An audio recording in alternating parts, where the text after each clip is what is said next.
Lift the arm off the windshield so the arm stays in the upright position. If you have not removed your wiper blade, please see wiper removal video first. Always place a towel under the wiper arm to protect your windshield if you accidentally allow the wiper arm to fall. Note, this wiper blade features an aerodynamic spoiler. For optimal performance, ensure your spoiler is always facing towards the windshield.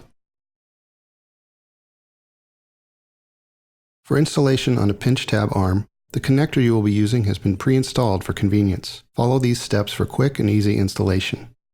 Lift the cover on the connector. To do so, pinch both sides of the connector cover push button and lift it open. Align the blade and connector with the arm and guide the back of the connector onto the angled rear tabs of the arm. Position the connector into the arm. Close the cover and lock. Test to ensure the blade is secure.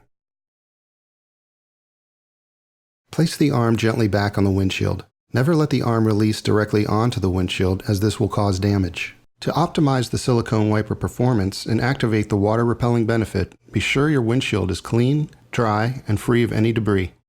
Turn on wipers and wiper dry on medium speed for 3 to 5 minutes.